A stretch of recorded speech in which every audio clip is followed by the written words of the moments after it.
what I know about athletes, my hat is off to all of you as competitors. I know the individual sacrifices that each of you make, and what it takes to get out there and ride a 100-mile loop and run a marathon and to swim, open water, which is definitely different than swimming in a lap pool.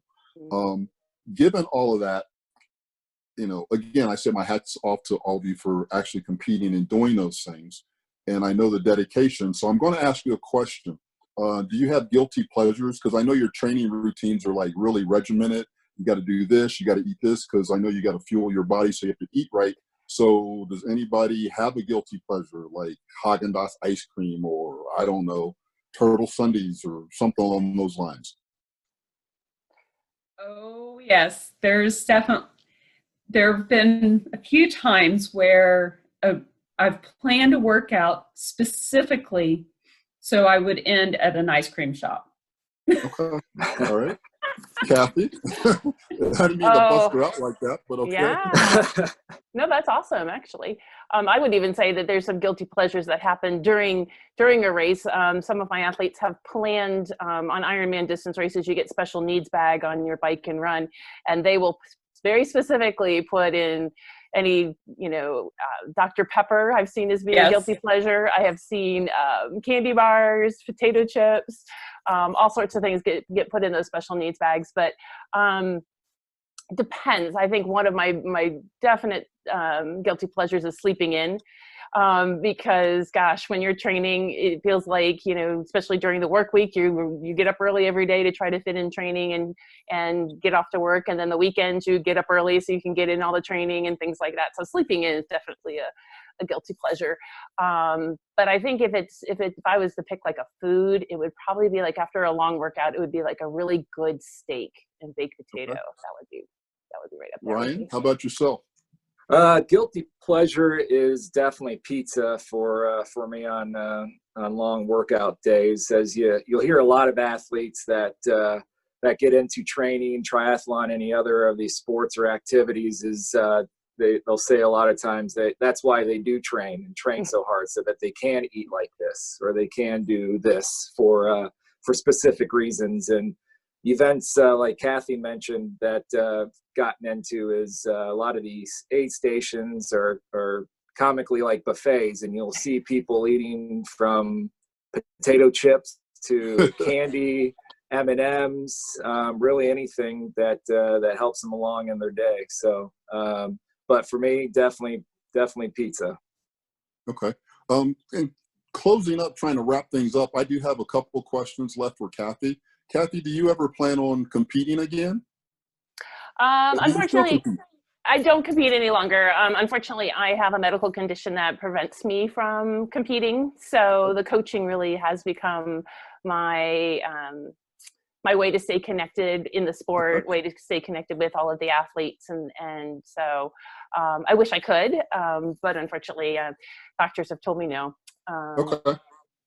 And then my last question for you, if someone is interested in getting started in a triathlon, what would be your suggestions for them? Oh, yeah.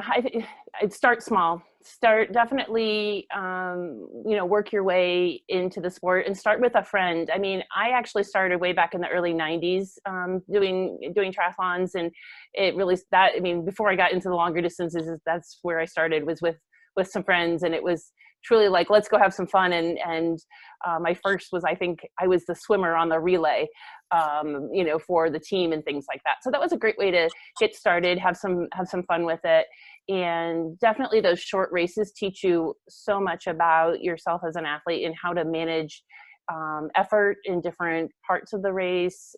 It helps you to know how to balance nutrition needs, and to really, figure out how to make the three sports plus the fourth discipline, which is really the transition piece, how to make all of those work. So starting small is great. Definitely have a plan. There are lots of plans out on the internet, to get started with. You don't have to necessarily start with a coach right away. So finding a simple sprint distance training plan and trying to follow it the best you can will be setting yourself up for success, definitely. And as you get more experience, talking with other athletes is another good way to get going. And then, ultimately, if you start to set new goals, and the new goals might include you want to go faster at one distance, or you want to move up to a new distance. That's a great time to start working with a coach, because coaches can really help you to dial in and really fine tune what areas really need to be worked on. Because like I said, there are lots of great plans that are out there, but they're going to be sort of generic, and they're not tailored to you as the individual athlete. And so those plans assume that you're a lot like Lisa and you're strong in all three areas. But typically most athletes have one of the three that they excel at, and one of the three that is their least strongest discipline. So working with a coach can help you to actually tailor that training plan to make sure that you're spending the right amount of time in the areas and on the sports that you need to spend time on.